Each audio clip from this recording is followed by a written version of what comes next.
ಪ್ರಶ್ನೆ ಮಾಡಿ. ಇವತ್ತು ಸರ್ಕಾರ ಯಾರ್ದು? ನಾವು ಆರಿಸಿ ಕಳಿಸಿದಂತ ಸರ್ಕಾರ. ಸಿದ್ದರಾಮಯ್ಯ ಯಾರು? ನಾವು ಆರಿಸಿ ಕಳಿಸಿದಂತ ಸಿಎಂ. ಈಗಿನ ಸರ್ಕಾರಕ್ಕೆ ನಿಮ್ಗೆ ಓದಿರೋ ಅಂತ ಒಂದು ಕೆಲಸ ಕೊಡೋ ಅಂತ ಯೋಗ್ಯತೆನೂ ಇಲ್ಲ ಇವತ್ತು ಸರ್ಕಾರಕ್ಕೆ. ಎಷ್ಟೇ ಹುದ್ದೆಗಳು ಖಾಲಿ ಇದ್ರು ಸಹ ಅವ್ರು ತಗೊಳ್ತಾ ಇಲ್ಲ. ಕಾರಣ ಏನು? ಇದ್ದಾಗೆ ಪ್ರತಿ ಒಂದ್ ಕಡೆನೂ ಭ್ರಷ್ಟಾಚಾರ ಇಲ್ಲ, ಏನೂ ನಡೀತಾ ಇಲ್ಲ. ಎಲ್ಲರಿಗೂ ಗೊತ್ತಿದೆ ಸರ್. ನಾವ್ ಹೇಳ್ತೀವಿ ಇವತ್ತು ಭ್ರಷ್ಟ ಸರ್ಕಾರ ಈ ಕಾಂಗ್ರೆಸ್ ಸರ್ಕಾರ. ಎಲ್ಲಿ ಅಂದ್ರೆ ನೋಡಿ, ಪ್ರತಿ ಒಂದು ಹಳ್ಳಿ ಕಡೆ ಹೋಗಿ ರಸ್ತೆ ಸರಿ ಇಲ್ಲ, ನಾವು ಎದ್ರಲ್ಲ. ನೀವು ಅದೇನ್ ಕೇಸ್ ಹಾಕ್ತಿರಿ ಹಾಕೊಳ್ಳಿ. ನಾವು ನ್ಯಾಯನಿಯತವಾಗಿ ಸಂವಿಧಾನ ಇಟ್ಕೊಂಡು KRS ಪಕ್ಷ ಇವತ್ತು ಹೋರಾಟ ಮಾಡ್ತಾ ಇರೋದು. ಮಾತಾಡೋಂಥದ್ದು KRS ಪಕ್ಷ. ನಮ್ಮ ರವಿಕೃಷ್ಣ ರೆಡ್ಡಿ ಅವರು ಇವತ್ತು ನಮ್ಗೆ ಆ ರೀತಿ ಪಾಠ ಹೇಳ್ಕೊಟ್ಟಿದ್ದಾರೆ.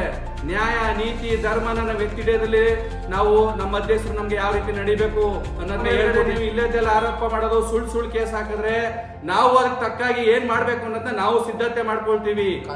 ಬಿಸ್ನೆಸ್ ಮಾಡಕ್ಕೆ ಇವರು ಚಾಮುಂಡಿ ಬೆಟ್ಟನೇ ಬೇಕು ಇವ್ರಿಗೆ. ಇವತ್ತು ಬೆಟ್ಟದ ಸುತ್ತಲೂ ಆಗಿತ್ತಾ ಇದಾರೆ, ಎಲ್ಲ ಕುಸಿತಾ ಇದೆ. ಕಳಚಕ್ ಹೋಗಿದ್ದಾರೆ ಇವತ್ತು ನಮ್ಮ ಅಧಿಕಾರಿಗಳು. ನಾಚಿಕೆ ಆಗ್ಬೇಕು ಇವ್ರಿಗೆ. ಬೇರೆ ಜಾಗ ಇಲ್ಲ ಇವ್ರಿಗೆ ಬಿಸ್ನೆಸ್ ಮಾಡಕ್ಕೆ. ಏನ್ ಅಭಿವೃದ್ಧಿ ಮಾಡ್ತಾ ಇದಾರೆ ಇವರು? ಎಷ್ಟು ವರ್ಷದಿಂದ ಅಭಿವೃದ್ಧಿ ಇಲ್ಲ, ಇವಾಗ ಏನ್ ಅಭಿವೃದ್ಧಿ ಮಾಡ್ತಾರೆ ಇವರು?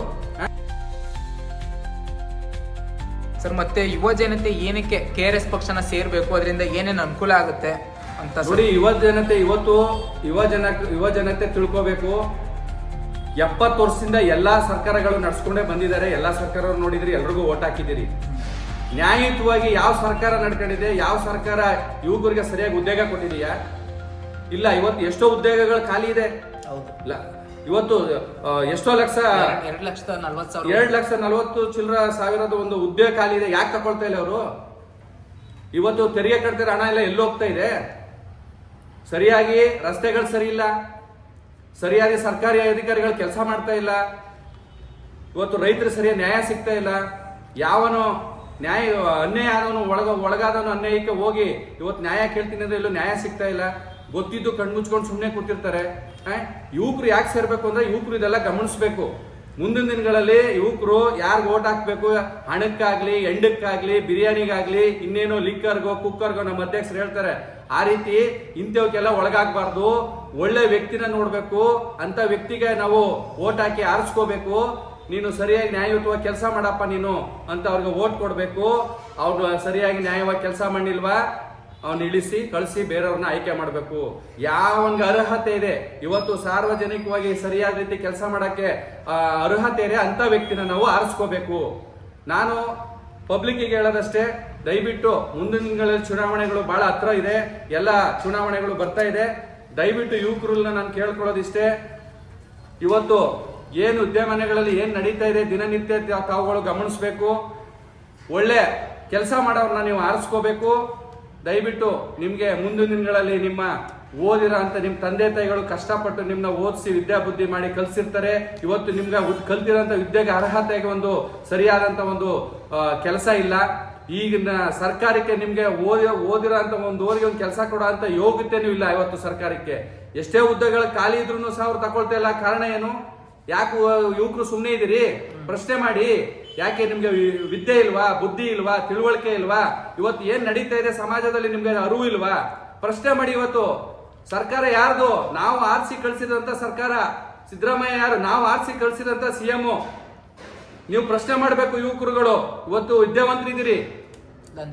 ದಯವಿಟ್ಟು ಈ ಲಂಚಗಳು ದಿನನಿತ್ಯ ಏನ್ ನಡೀತಾ ಇದೆ ಗೊತ್ತಾಗ್ತಾ ಇದೆ. ದಿನನಿತ್ಯ ಮಾಧ್ಯಮಗಳಲ್ಲಿ, ಪೇಪರ್ಗಳಲ್ಲಿ, ಟಿವಿಗಳಲ್ಲಿ ದಿನನಿತ್ಯ ಓದ್ತಾ ಇದ್ದೀರಿ. ಯಾಕೆ ಕಣ್ಮುಚ್ಕೊಂಡು ಕೂತಿದ್ದೀರಿ? ಪ್ರಶ್ನೆ ಮಾಡಿ. ಇಲ್ಲಿ ಇನ್ನು ಎಲ್ಲಿ ತನಕ ಬಿಟ್ಕೊಂಡು ಹೋಗ್ತೀರಾ? ಇದನ್ನ ಬಿಟ್ಕೊಂಡು ಹೋದ್ರೆ ಅವ್ರು ಬೆಳ್ಕೊಂಡು ಹೋಗ್ತಾರೆ, ನೀವು ಕೆಳಗಡೆ ಹೋಗ್ತೀರಾ, ಅವ್ರ ಮೇಲ್ಗಡೆನೆ ಇರ್ತಾರೆ. ನೀವು ಕಷ್ಟಪಡೋದು ಪಡ್ಲೇಬೇಕು, ಅವ್ರು ಮಜಾ ಮಾಡೋದು ಮಾಡ್ತಾ ಇರ್ತಾರೆ.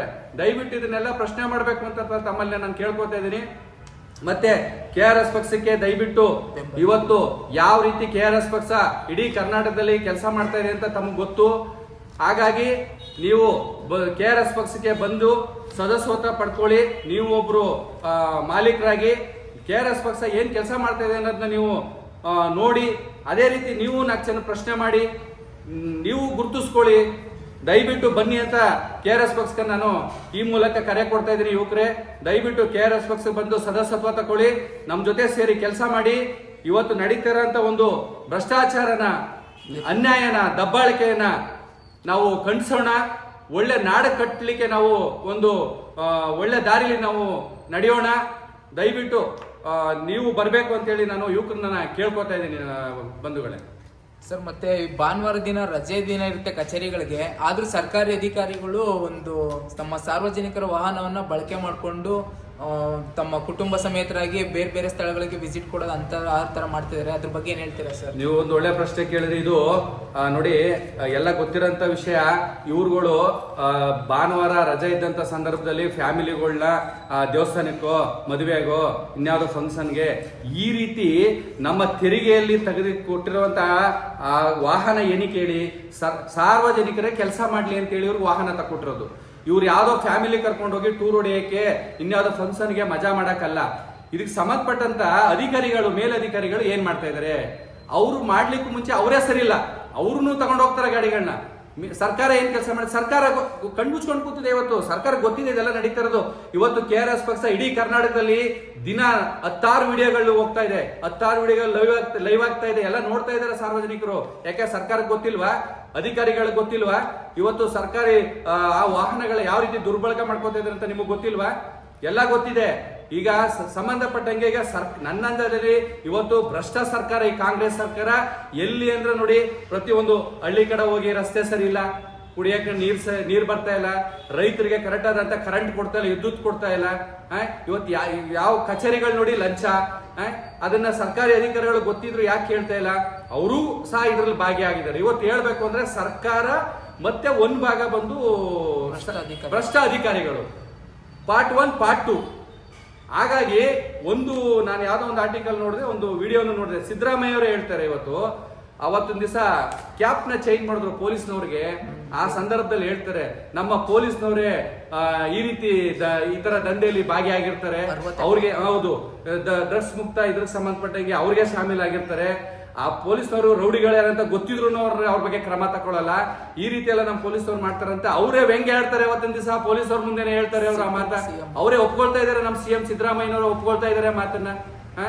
ಅವರೇ ಹೇಳ್ತಾ ಇದಾರೆ, ಮಹಾರಾಷ್ಟ್ರದಿಂದ ಪೊಲೀಸ್ನವ್ರು ಬಂದು ಮೈಸೂರಲ್ಲಿ ಡ್ರಗ್ಸ್ ಈ ತರ ನಡೀತಾ ಇದೆ, ಫ್ಯಾಕ್ಟರಿ ಓಪನ್ ಆಗಿದೆ ಅಂತ ಅವರು ಕಣ್ತರಿಸ್ತಾ ಇದಾರಲ್ಲ. ಯಾಕೆ ಮೈಸೂರು ಪೊಲೀಸ್ನವ್ರು ಹಿಡಿಯಕ್ಕಾಗ್ತಾ ಇರ್ಲಿಲ್ವಾ? ಅವ್ರಿಗೆ ಗೊತ್ತಿರ್ಲಿಲ್ವಾ ಅಂತ CM ಸಿದ್ದರಾಮಯ್ಯ ಓಪನ್ ಆಗಿ ಸ್ಟೇಟ್ಮೆಂಟ್ ಕೊಡ್ತಾ ಇದಾರೆ. ಅಂದ್ರೆ ಇವ್ರಿಗೆ ಗೊತ್ತಿರಲ್ವಾ? ಮೈಸೂರಿಗೆ ಕಳಂಕ, ಮೈಸೂರಿಗೆ ಒಂದು ದೊಡ್ಡ ಕಳಂಕ ಇದು. CM ತವರಾಗಿ ಮೈಸೂರಲ್ಲಾದಂತ CM ಸಿದ್ದರಾಮಯ್ಯನವರೇ ತಮ್ಮ ಒಂದು ಮೈಸೂರು ಬಗ್ಗೆ, ಅವರು ಹುಟ್ಟಿ ಬೆಳೆದಂತ ಒಂದು ಮೈಸೂರು, ಆ ಮೈಸೂರು ಬಗ್ಗೆ ಅವ್ರು ಮಾತಾಡ್ತಾರೆ ಅಂತಂದ್ರೆ ಅವ್ರಿಗೆ ಗೊತ್ತಿರಲ್ವಾ? ಆಮೇಲೆ ಯಾಕೆ ಇವ್ರು ಕ್ರಮ ತಗೊಳ್ತಾ ಇಲ್ಲ? ಮೈಸೂರು ಪೊಲೀಸ್ನವರು ಇದು ಆಗ್ತಾ ಇಲ್ಲ, ಮಾಡ್ತಾ ಇಲ್ವ ಅಂತ ಇವ್ರು ಆ ರೀತಿ ಹೇಳಿದ್ಮೇಲೆ, ಇವ್ರಿಗೆ ವಿಷಯ ಗೊತ್ತಿದ್ಮೇಲೆ ಮತ್ತೆ ಯಾಕೆ ಇವ್ರು ಸುಮ್ಮನೆ ಇದ್ದಾರೆ? ಮೈಸೂರಲ್ಲಿ ನಡೀತಾ ಇದೆ, ಪೊಲೀಸರು ಕೆಲಸ ಮಾಡ್ತಾ ಇಲ್ಲ ಅಂದ್ಮೇಲೆ ಇವರು ಯಾಕೆ ಅದ್ರ ಬಗ್ಗೆ ಇವರು ಚಕಾರ ಎತ್ತಾ ಇಲ್ಲ? ಇವರು ಐತಿಹಾಸಿಕ ನಗರ ಇದು. ಹೌದು, ಖಂಡಿತ ಹೌದು ಸರ್. ಮತ್ತೆ ಇತ್ತೀಚೆಗೆ ಪೊಲೀಸ್ ಇಲಾಖೆಯಿಂದ ಒಂದು ಆದೇಶನ ಹೊರಡಿಸಿದ್ರು, KRS ಪಾರ್ಟಿ ಅವ್ರ ಮೇಲೆ ಕೇಸ್ ಹಾಕಿ ಅಂತ. ಅದ್ರ ಬಗ್ಗೆ ಏನ್ ಹೇಳ್ತೀರಾ ಸರ್? ನೋಡಿ, ಇದು ಒಂದು ತುಂಬಾ ಮುಖ್ಯವಾದ ಪ್ರಶ್ನೆ ಕೇಳಿದ್ರಿ. ಇದು ನಮ್ಮ ಪಕ್ಷದ ಒಂದು ನಿಲುವು, ನಮ್ಮ ಪಕ್ಷದ ಒಂದು ಇದಕ್ಕೆ ಚುಕ್ಕೆ ತರ ಅಂತ ಒಂದು ಕೆಲಸನ ಇವರು ಮಾಡಿದ್ದಾರೆ. ಈಗ ಇವ್ರು ಹೇಳ್ತಾರೆ, ಸಂವಿಧಾನದಲ್ಲಿ ಏನ್ ಬರ್ದಿದ್ದಾರೆ ಅದನ್ನ ಇವ್ರೇನ್ ಸಂವಿಧಾನ ಚೇಂಜ್ ಆಗಿದೆಯಾ, ಇಲ್ಲ ಸುಪ್ರೀಂ ಕೋರ್ಟ್ ಆದೇಶ ಆಗಿದೆಯಾ, ಇಲ್ಲ ಹೈಕೋರ್ಟ್ ಆದೇಶ ಆಗಿದೆಯಾ, ಈ ಸ್ಥಳೀಯ ಕೋರ್ಟ್ಗಳಲ್ಲಿ ಏನಾದ್ರು ಆದೇಶ ಆಗಿದೆಯಾ? ಇವರು KRS ಪಕ್ಷ ಇವತ್ತು ಕರ್ನಾಟಕದಲ್ಲಿ ಭ್ರಷ್ಟಾಚಾರ, ಇವತ್ತಿನ ಸರ್ಕಾರ ಏನು, ಅಧಿಕಾರಿಗಳು ಏನು ಅನ್ನೋದನ್ನ ಮುಖವಾಡವನ್ನ ಬಿಚ್ಚಿಡ್ತಾ ಇದೆ. ಅದನ್ನ ಇವ್ರಿಗೆ ತಡ್ಕೊಳಕ್ ಆಗ್ತಾ ಇಲ್ಲ. ಇವತ್ತು ಸರ್ಕಾರ ಮತ್ತೆ ಪೊಲೀಸ್ ಅಧಿಕಾರಿ ಒಂದಾಗಿ ಇವತ್ತು ಪೊಲೀಸ್ನ ಬಿಟ್ಟು KRS ಪಕ್ಷದ ಸೈನಿಕರನ್ನ ಇವರು ಎದುರಿಸಬಹುದು ಇವ್ರಿಗೆ ಅಂತ ಹೇಳ್ಕೊಂಡು ನಾಡ ದಿವಸ KRS ಪಕ್ಷದ ಸೈನಿಕರುಗಳು ಈ ರೀತಿ ಎಲ್ಲ ನಮ್ಗೆ ಪ್ರಚಾರಗಳನ್ನ ಯಾವ ರೀತಿ ಇವತ್ತು ಭ್ರಷ್ಟಾಚಾರ ನಡೀತಾ ಅನ್ನೋದನ್ನ ಇವತ್ತು ಸಾರ್ವಜನಿಕವಾಗಿ ತೋರಿಸ್ತಾ ಇದ್ದಾರೆ. ನಾಳೆ ದಿವಸ ನಮ್ಮ ಪಕ್ಷಕ್ಕೆ ಇದು ಮುಳುವಾಗುತ್ತೆ, ತೊಂದರೆ ಆಗುತ್ತೆ ಅನ್ನೋದು ಈಗ ಸರ್ಕಾರಕ್ಕೆ ಅರಿವಾಗಿದೆ. ಹಾಗಾಗಿ ಇವತ್ತು ಸಿದ್ದರಾಮಯ್ಯ ಅವ್ರಿಗೆ ಹೇಳ್ತಾ ಇದ್ದೀನಿ, ಇದು ಮುಂದಿನ ದಿನಗಳಲ್ಲಿ ಅವ್ರಿಗೆ ಗೊತ್ತಿದೆ ಇದು ನಾವು ಮಾಡ್ತಾ ಇರೋ ತಪ್ಪು, ಆದ್ರೂ ಅವ್ರು ತಪ್ಪು ಮಾಡ್ತಾ ಇದ್ರೆ ಅವ್ರನ್ನ ಅವ್ರು ಮುಚ್ಕೊಳಕ್ ಹೇಳ್ತಾ ಇದ್ರೆ. ಆದ್ರೆ ಇವರು ಯಾವತ್ತು ಇವರು ಯಾರ ಪೊಲೀಸ್ ಇಲಾಖೆ ಕಟ್ಕೊಂಡು ಅವ್ರಿಗೆ ಯಾವ್ದೋ ಕಂಪ್ಲೇಂಟ್ ಬಂದಿದೆ ಅಂತ ಹೇಳಿ ಅವ್ರು ಕೊಟ್ಟು KRS ಪಕ್ಷದವರು ಈ ರೀತಿ ಸರ್ಕಾರಿ ಅಧಿಕಾರಿಗಳಿಗೆ ಈ ತರ ಕರ್ತವ್ಯಕ್ಕೆ ಅಡ್ಡಿಪಡಿಸಿದ್ರೆ ಅವ್ರ ಮೇಲೆ ಕ್ರಮ ಜರುಗಿಸಿ ಅಂತ ಹೇಳಿ ಇವರು ADGP ಅವರು ಮತ್ತೆ ಸುನಿಲ್ ಮತ್ತೆ ಇವರು ನಮ್ಮ CM ಅವ್ರು ಇಬ್ರು ಒಪ್ಪಂದ ಪತ್ರ ಮಾಡ್ಕೊಂಡಿದ್ದಾರೆ. ಅದು ಯಾವುದೇ ರೀತಿ ಆರ್ಡರ್ ಅಲ್ಲ. ನಮ್ಗೆ ಸುಪ್ರೀಂ ಕೋರ್ಟ್ ಆದೇಶ ಆಗಿಲ್ಲ ಅಥವಾ ಹೈಕೋರ್ಟ್ ಆದೇಶ ಇಲ್ಲ, ಏನಿಲ್ಲ, ಅಥವಾ ಸಂವಿಧಾನದಲ್ಲಿ ತಿದ್ದುಪಡಿ ಆಗಿಲ್ಲ. ಇವರ ಸ್ವಾರ್ಥಕ್ಕೋಸ್ಕರ ಇವ್ರು ಮಾಡ್ಕೊಂಡಿರೋದು. ಇವತ್ತು ಸಿದ್ದರಾಮಯ್ಯ ಅವರು ಎಡಿಜಿಪಿಗೆ ಆರ್ಡರ್ ಮಾಡಿರ್ಬೋದು KRS ಪಕ್ಷದವ್ರ ಮೇಲೆ, ಆದ್ರೆ KRS ಪಕ್ಷ ಯಾವತ್ತು ಎದ್ರಲ್ಲ. ಇದ ಗಟ್ಟಿ ಧ್ವನಿಲಿ ಹೇಳ್ತಾ ಇದೀನಿ, ಸಿದ್ದರಾಮಯ್ಯನವ್ರಿಗೆ ನಾನು ಓಪನ್ ಆಗಿ ಹೇಳ್ತಾ ಇದೀನಿ, ಇವತ್ತಿನ ಮಂತ್ರಿಗಳಿಗೆ ಓಪನ್ ಆಗಿ ಹೇಳ್ತಾ ಇದೀನಿ, ಇವತ್ತಿನ ಮೇಲಧಿಕಾರಿಗಳಿಗೆ, ಪೊಲೀಸ್ ಇಲಾಖೆ ಮೇಲಧಿಕಾರಿಗಳಿಗೆ ವಿತ್ ಪೊಲೀಸರಿಗೆ ಏನ್ ಹೇಳ್ತಾ ಇರೋದು, ಈ KRS ಪಕ್ಷ ನಮ್ಮ ಸೈನಿಕರು ಯಾವತ್ತೂ ಎದ್ರಲ್ಲ. ನಿಮ್ಮ ಗೊಡ್ಡು ಬದ್ರಿಕೆ ನಿಮಗೆ ಕೇಸ್ ಹಾಕ್ತೀನಿ, ವಿಡಿಯೋ ಮಾಡಬಾರ್ದು, ಫೋಟೋ ತೆಗಿಬಾರ್ದು, ಈ ಗೊಡ್ಡು ಬೆದರಿಕೆಗಳ ನಾವು ಎದ್ರಲ್ಲ. ನೀವು ಅದೇನ್ ಕೇಸ್ ಹಾಕ್ತೀರಿ ಹಾಕೊಳ್ಳಿ. ನಾವು ನ್ಯಾಯನಿಯತವಾಗಿ ಸಂವಿಧಾನ ಹಿಡ್ಕೊಂಡು KRS ಪಕ್ಷ ಇವತ್ತು ಹೋರಾಟ ಮಾಡ್ತಾ ಇರೋದು. ನಿಮ್ಗೆ ಕೈ ಮುಗಿದು ಕೇಳ್ತೀವಿ ನಾವು, ಆದ್ರೆ ಯಾವತ್ತು ನಾವು ತಪ್ಪಾಗಿ ಮಾತಾಡಲ್ಲ. ಪೊಲೀಸ್ ಸ್ಟೇಷನ್ಗೆ ಹೋದ್ರೆ ನಾವು ಕೈ ಮುಗಿದ್ಬಿಟ್ಟು ಚೇರ್ ಎಳ್ಕ ಕೂತ್ಕೋತೀವಿ. ನಾವು ಯಾವತ್ತು ನಿಮ್ಗೆ ಯಾವತ್ತು ಏಕವಚನ ಉಪಯೋಗಿಸಲ್ಲ. ಇದನ್ನ ತಿಳ್ಕೊಳ್ಳಿ. ಏಕವಚನ ಉಪಯೋಗಿಸದೆ ಪೊಲೀಸ್ ಇಲಾಖೆಯಲ್ಲಿ ನಾವು ಯಾವತ್ತು ಕೈ ಮುಗಿದು ಮಾತಾಡೋಂಥದ್ದು KRS ಪಕ್ಷ. ನಮ್ಮ ರವಿಕೃಷ್ಣ ರೆಡ್ಡಿ ಅವರು ಇವತ್ತು ನಮ್ಗೆ ಆ ರೀತಿ ಪಾಠ ಹೇಳ್ಕೊಟ್ಟಿದ್ದಾರೆ.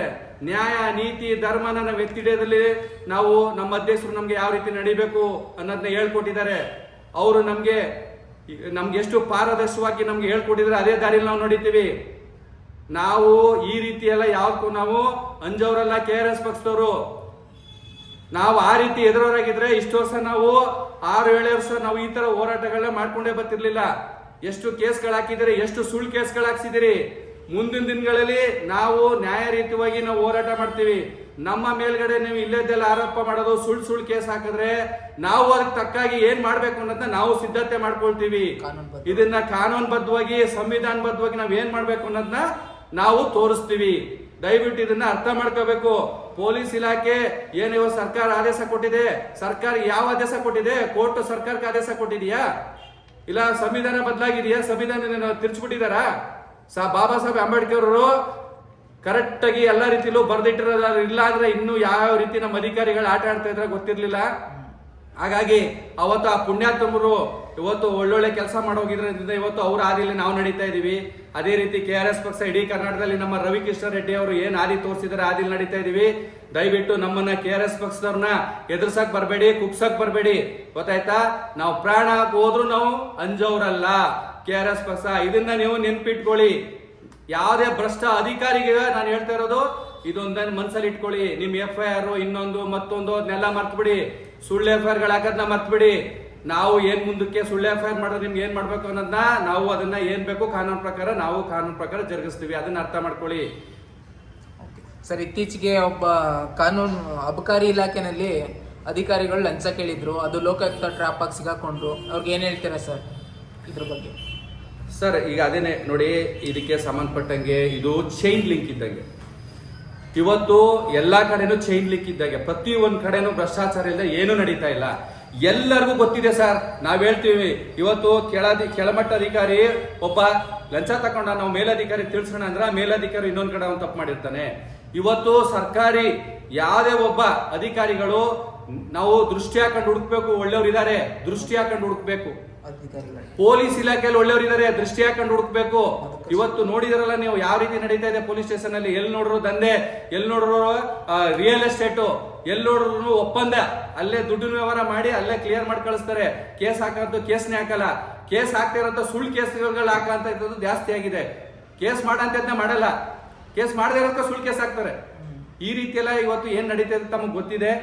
ಹಾಗಾಗಿ ಇದು ಒಂದು ಜಾಲನೆ ಬೆಳೆದು ನಿಂತ್ಬಿಟ್ಟಿದೆ. ಬುಡನೆ ಒಂದು ಹೌದು MR ಅಂತ ಏನ್ ಹೇಳ್ತಾರೆ, ಯಾಲಂಬರ್ ಅಷ್ಟೇ ಹೇಳ್ತಾರೆ ನೋಡಿ ಹಳ್ಳಿ ಕಡೆ, ಆ ತರ ಬೆಳೆದು ನಿಂತ್ಬಿಟ್ಟಿದೆ ಇವತ್ತು.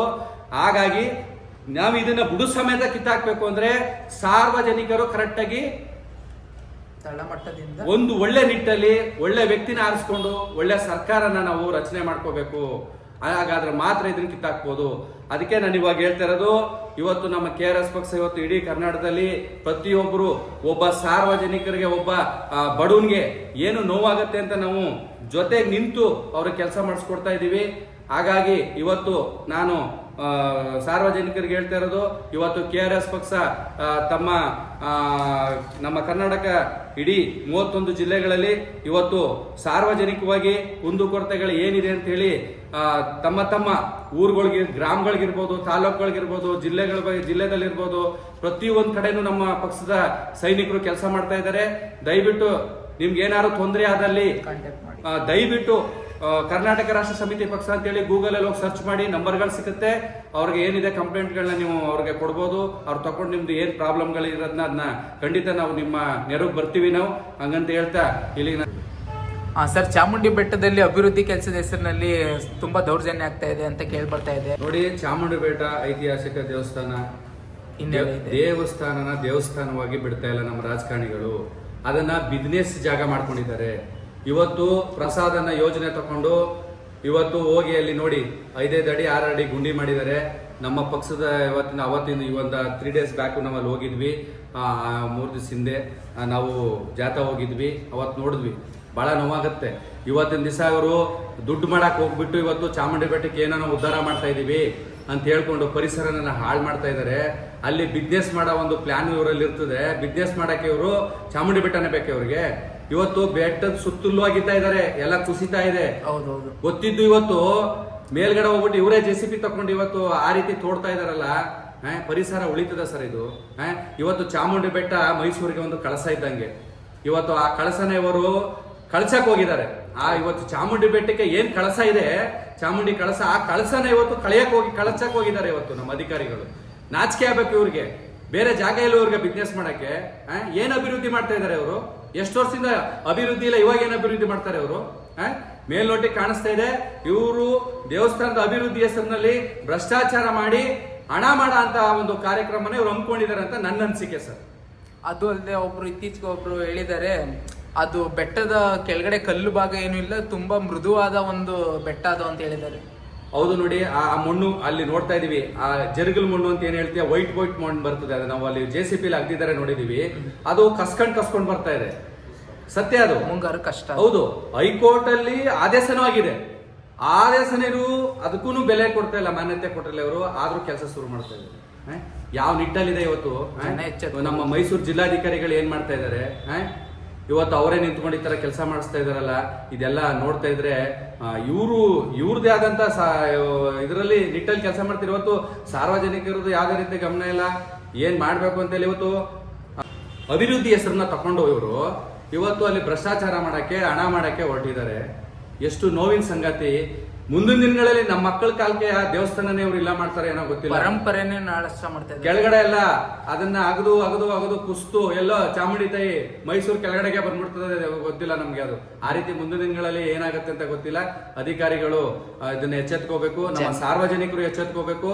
ದಯವಿಟ್ಟು ಇದನ್ನ ಒಳ್ಳೆ ಕೆಲಸ 4 ಜನಕ್ಕೆ ಒಳ್ಳೇದಾಗದ್ನ ಮಾಡಿ. 4 ಜನ ವಿರುದ್ಧವಾಗಿ ಯಾಕೆ ಕೆಲಸ ಮಾಡ್ತೀರಿ? ದಯವಿಟ್ಟು ಇದು ಮುಂದಿನ ದಿನಗಳು ಸರಿ ಹೋಗ್ಬೇಕು. ಇದು ಒಳ್ಳೇದಲ್ಲ ಅಂತ ನಾನು ಈ ಮೂಲಕ ಹೇಳಕ್ ಇಷ್ಟಪಡ್ತೀನಿ. ಜೈ KRS, ಜೈ ಕನ್ನಡ ಮಾತೆ. ನಮಸ್ಕಾರ. ನಮಸ್ಕಾರ ಸರ್.